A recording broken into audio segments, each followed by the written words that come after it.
Shalom people, this is Brother Laws coming at you with another video. This is out for my morning walk while I got a chance. And just thinking about the Sabbath lesson that we went over yesterday, coming from Psalms 18:50 and coming from Proverbs 16 verses 29 and 30, talking about being delivered from violent men. And surely I know David was talking about him being delivered in the sense of Yah cutting off the violent men from killing him, but also we want to look at the point of David and all believers being delivered from the influence of violent men. See, sometimes we can overcome the violent man, but in the process we can become that person that we just overcame if we're not careful. And I think this is a situation that we as black people, as Hebrew people throughout the world find ourselves in. We've been scattered to all these different nations, Western nations, and the cultures that Yah, has scattered us to are violent societies that, although we have been able to survive these violent societies, it has come at a cost where a lot of us have taken on the persona of that violent culture, and we don't know it. I think about my situation being here in America, that my forefathers and mothers that were kidnapped from Africa violently, brought over here violently, enslaved in here violently, treated here violently, seeing all the violence and the hypocrisy and the lying of those that stole us away over time, even though in word only they have given us our freedom. We slowly but surely have taken on some of their violent ways. That's not to say that when you read the Bible about our ancestors that there was not violence that you've seen between the different tribes, that you didn't see murder, lying, intrigue, but not on the level of the people that the Most High delivered us over to. Because if you remember, when he set us aside, he had set us aside to try to be an example to the rest of the world of what Yah wanted. But instead of us doing that, we got bored basically with being a quote-unquote goody two-shoes, and we always look to those nations outside of ourselves as what we want it to be, And all those nations were violent. They worshiped their gods violently. They usually involved human sacrifice. They did their business violently, meaning they stole, they cheated, they did all kinds of things. It was violent. Their relationships were violent. And a lot of cultures, it was LGBTQ was the norm. The only reason for marriage between a man and a woman was to procreate and produce children, but it wasn't to be in a loving relationship between two men and two women. All you had to do is read the book of Numbers and the book of Deuteronomy, and you can see what kind of thing that nations that our people were surrounded by. And you see a lot of LGBTQ activity in the Canaanite nations that surrounded Israel. So these people were violent. And so into this, Yah wanted us not only to be an example, but also to use us to eliminate some of those violent nations that were threatening us, because we wanted to be the spokesmen and spokeswomen for the Most High Yah in the way that we acted.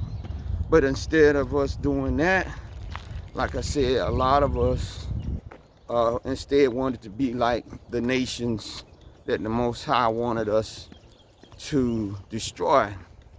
And getting back to America, I think about one of my ancestors on our Ancestry.com family tree. I've been able to trace one of my grandparents' lineage back to the slave that came in to America. So I got the three other grandparents that I got to trace back, but I've been able to trace one of my grandparents back to a lady named, well, I guess the slave master named her Tracy, but the Ancestry bill of sale in Charleston said that she came from the she came from the Congo by way of Brazil, meaning that she was brought over from the Congo to Brazil, and then from Brazil she was brought over to Charleston, South Carolina, and was bought by a plantation owner for his daughter, and then he subsequently raped her and she produced a child for him. And from that, her offspring and all this is where, at least on that, for that my one grandparent right there, I can see that line. But I can think about the violence of that act. And even on the Ancestry.com it says, it says slave property. It lets you know that she was property, and therefore, even though the plantation owner named Robert Martin, bought her for his daughter, he probably already had his designs for her already. And so from this violent beginning, at least for that one grandparent, I been able to trace that back. And I suspect with the other three grandparents that I'm trying to trace back, that the beginning of all of them probably will be caused by a violent act of rape and robbery and kidnapping. And so you cannot help but to understand, because of the way Most High Yah designed us, these things get passed on down through the genes to all the descendants. And that's not to say that before we, came out of Africa that there was no violence between, the tribes and everything like that. It obviously it had to be, because somebody had to go round up the slaves and bring them across the Sahara or wherever they came from, and bring them to the slave dungeons to await the ships to be auctioned off and sent across the Atlantic into the Western Hemisphere. Yes, but the whole process, the ending of it, again, was a ending of pure terror and horror for our ancestors. And this is something that is, inherent in us, that although we have coped with it through singing and through dancing and through telling jokes or whatever, yet inevitably it has rubbed off on us in the sense of the violence that we have amongst ourselves. Never believe that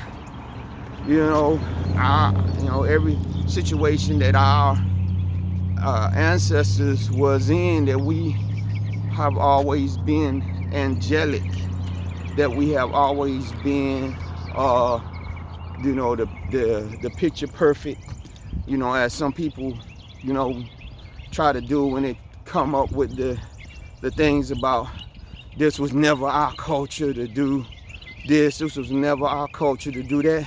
And that was what the Most High Yah wanted. But for the most part, you can read in the Bible that our people did not do that.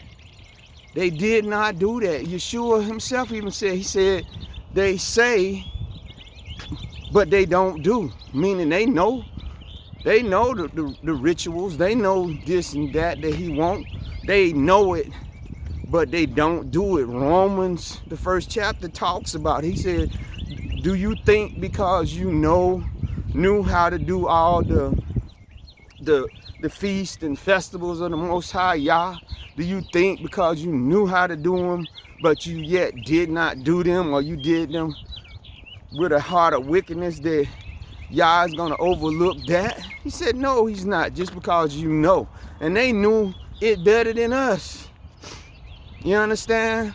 So we got to stop this romanticizing that, before we came here, our people was keeping the feast and all these other kind of things, or even that when they was in the land that they were doing it. That's why they got kicked out the land.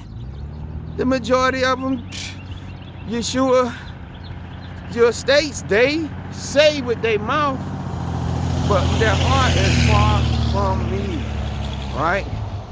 And so let's get away from this arrogance and this ignorance, willingly being ignorant that, our people is this or that. That is not the case. But getting back to America and my ancestors coming over here and the violent treatment that we have. And understand, we still haven't got to the level of violence that our captors, are at. But we are definitely, it has rubbed off on us. And this is my major concern about people going back to the continent or wherever they're going to think that, we're gonna do our own little personal exodus thing, right? And that we are gonna be getting over there and everything is gonna turn, upside down and be the way it was. This is not gonna be the case, right? This is not gonna be the case. So we need to understand that on an individual level, we gotta get ourselves together right here where we're at, or wherever it is where we're at. We need to get ourselves together because we have been in a violent nation for far too long, and it's rubbed off on us. We can see the gang violence. We can see the violence of black men against black women. We can see the violence of black mothers against their children. We can see the violence of the content that we put out on social media through World Star Hip Hop, where you have these women, black women, fighting each other like they crazy. Somebody put out a video, and I didn't watch it. I just seen like a thumbnail of it, but they was explaining the video that it was some kind of fight that broke out at a club down in Miami between these black women, and apparently during the fight, all of them, they just took off their bras and they just started brawling with each other, bare titty brawling, pulling hair out and all this other kind of crazy stuff. And the black men were egging it on. You understand?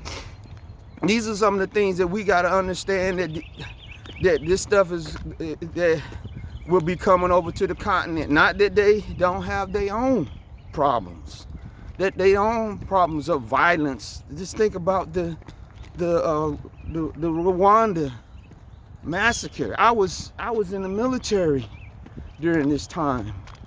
I was in the military, and the prospect of having to go over there to help police up the bodies around the U.S. Embassy was not one that I was looking forward to, but I was getting out anyway, so they didn't extend me. They let me go ahead and get out. But most of the killing was done with machetes. Now, some can say that we don't know if all those people, quote unquote, were Israelites. Well, I'm just saying, we so mixed up with the Hamitic tribes now, especially in Africa, it's hard to tell.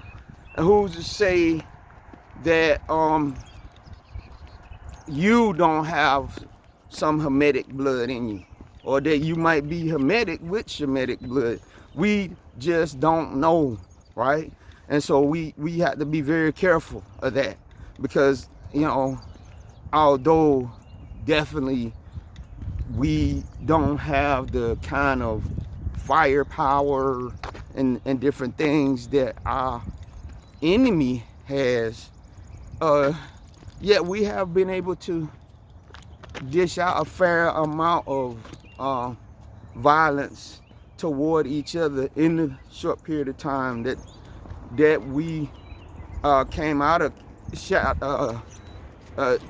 chattel slavery in 1865. Even though we know it turned into a different form of oppression, then even with the little bit that we had, we know that there was a lot of there was beginnings of violence. Not to mention that some of our people had already started taking on the slave masters' way. We can look at that in Liberia, when they sent those, you know, former slaves over there, that a lot of them, and I know that they were being instructed by the missionary society, but they took on the ways of their former slave masters to deal with the inhabitants of their area, which was not called Liberia, it was called whatever it was, but they took it over, carved it up, and basically did the same thing that the slave masters did here in America.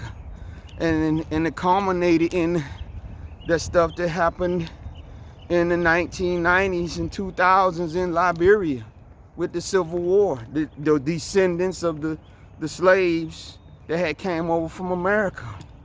And so now I think the population is at about 5 million that are descending from those slaves or whatever. And I would say that the peace between them and and people that were indigenous to that area is still probably kind of shaky. Not to mention if enough of us come over there and start rising up above them, how that's gonna make them feel, and feel like, hey, the rising tide is not lifting us up, you know.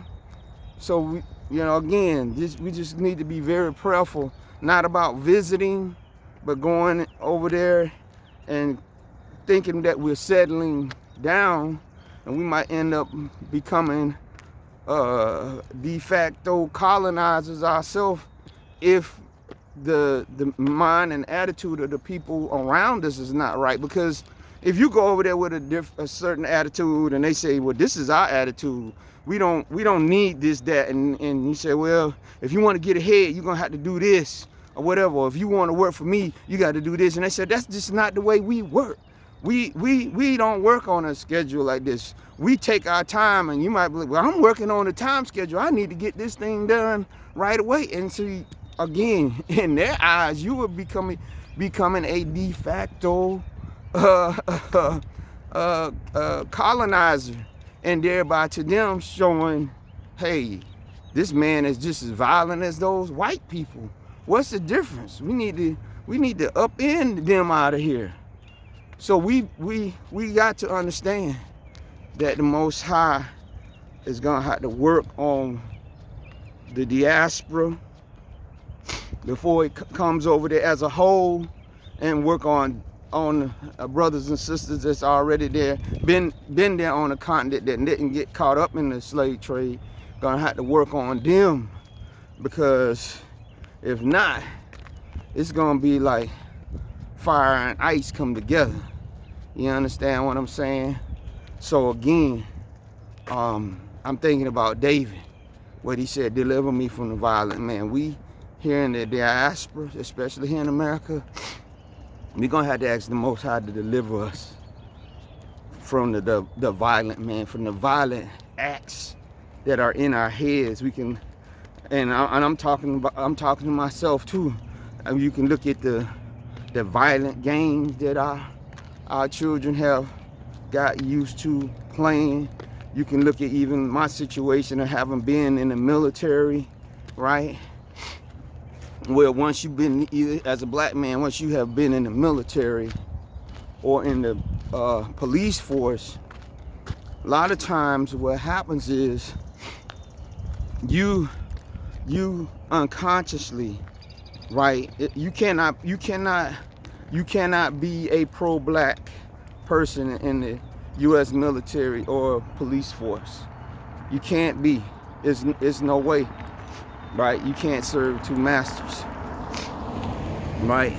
Because what's going to happen once you get in that military, whether you like it or not, you pulling that trigger, right? You, as a policeman, you protecting that property of the white overseers. You're doing that. You're protecting their interests with violence, and over time you can almost become a true believer. I think I've said it before. When I was in during the first Gulf War, I didn't go to the first Gulf War, but I was in during that time.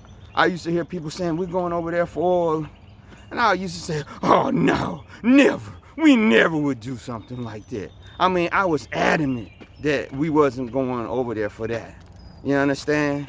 I was adamant. And even into the World Trade Center, you know, when all that happened, because I was still in then, I was still adamant that no, the terrorists did this and that. You can't, what it is you cannot see the forest from the trees. You have taken on, or even with the what they did, right, to galvanize this nation into a violent act against Afghanistan and against Iraq in the World Trade Center. They made sure to do all these different things to get people angry and get them upset, and even to pray to God to to help them crush the enemies that caused this tragedy. That's why I'm saying that violence, nature made it when we start carpet bombing Afghanistan and start carpet bombing Iraq, that our people wasn't feeling anything, right? Until they found out, hey, it was no weapons of mass destruction. We have been what? Duped. We have, and when George Bush got at that dinner and said, White House dinner, and they said, where are the weapons of mass destruction? He said, well, I guess they ain't under this table. You understand what I'm saying? And that's when you really start understanding that people were starting to wake up right then. I think the Most High, Yah had to, he allowed a lot of these things to happen to try to jolt us up out of our sleep about this American dream that we were wanting to be part of. And he was basically trying to let us know, Babylon is about to fall. Come out from her, my people. Let me pull back her skirt. So you who have been duped because of this integration thing, because you have been integrated into their violent society, that now you have taken on, not all of you, but you have taken on the deception. And then the few voices that were trying to speak out against it, we're joining with them to shout them down. There's a book that I'm thinking about getting because it's on audio. It's a book called The Scars of Independence, The Violent Birth of America. And in it, the author talks about, and it's 450 pages, but it's an audio book, so I wouldn't mind listening to it. But anyway, he talks about how violent the revolutionary was. It was not a clean, picture perfect thing. He talks about the rapes that were happening. I think in Mel Gibson movie that he played in, where they were fighting against the British in South Carolina, that kind of portrays it a little bit, where they showed them burning some of the Patriots' families in that church. That was just a small portion. Apparently, there was rapes going on. Definitely, there was killing of the Indians that were siding with the British against America, genocides against them, and of course with us as slaves. Some of us was fighting on the side of the British. Some of us were fighting on the side of the Patriots. A lot of us got killed on both. So the birth of this nation was violent. Not to even remember to throw in the slave trade, right? It was violent. But they want to overlook that. So when I was looking at the Amazon ratings of it in the comments on Amazon about it, you can see where some of the white people that were saying, oh, it's this woke trash again. Don't get it. It's not telling the truth. It's exaggerating. See, their violent nature won't allow them to see that these things were violent, that they was not patriotic and heroic. Well, let me take that word patriotic, because patriotism is a form of worship anyway.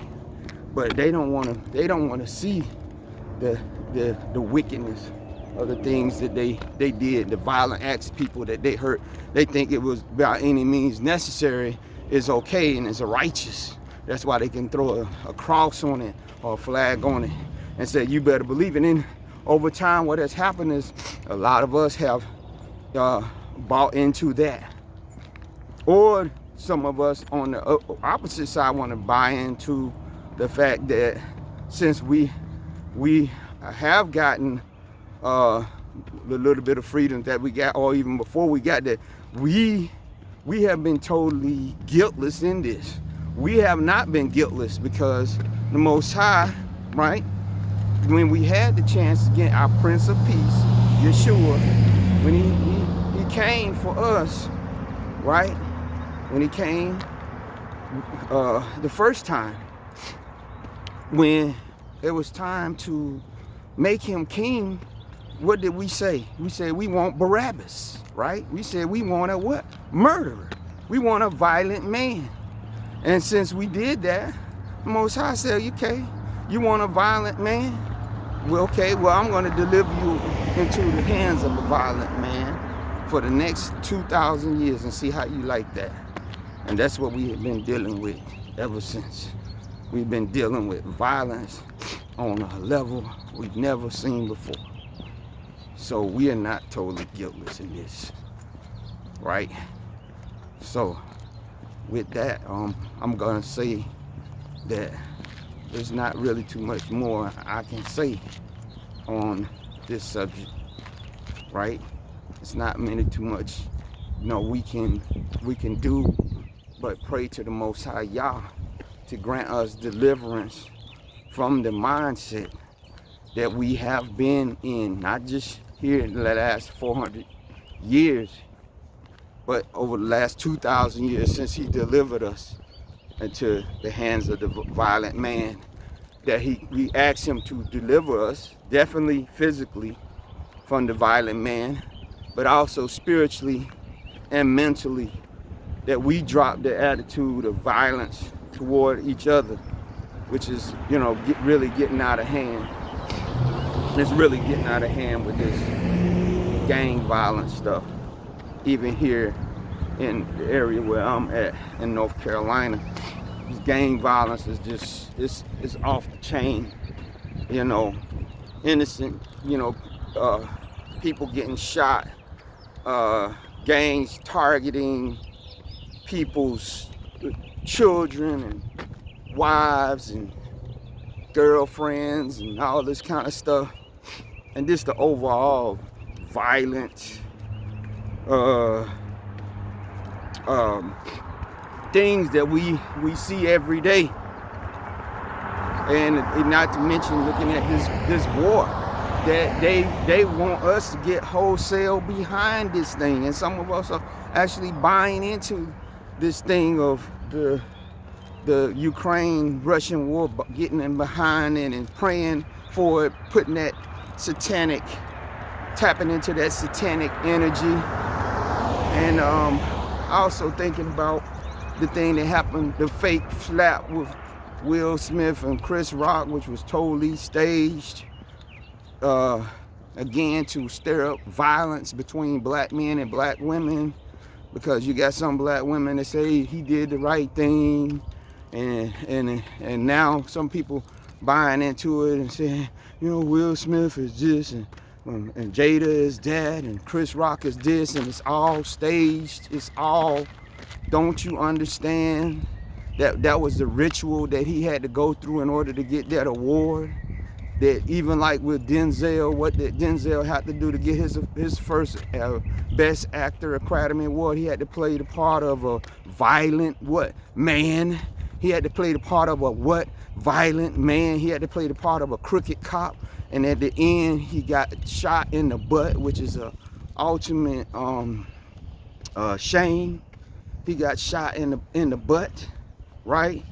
Look at Halle Berry, who won, when she won her first Best Actress Award. What did she have to play? She had to play a woman in a violent relationship with somebody that was, sexually impure. So here he is. Here is Will Smith, who played the part of Richard Williams, who was the father of the Serena and Venus, right? And understand, he had to do what he had to do, but he has been known to be a violent man. So here again, so in order to, be the not Ali, because that's when he should have got the Academy Award for Best Actor. That's what he should have got it for, but he didn't. He got it for playing Richard Williams. And that's why when he went up there to quote unquote slap Chris Rock, one of the first things that one of the things that Chris Rock said, but right before he supposedly slapped him, was, "Oh, Richard Williams," he said something to that effect. But I guess supposedly being like he was defending, like Richard Williams would defend Venus and Serena, right? Supposedly when Chris Rock made the comment about Jada, okay, he was supposed to be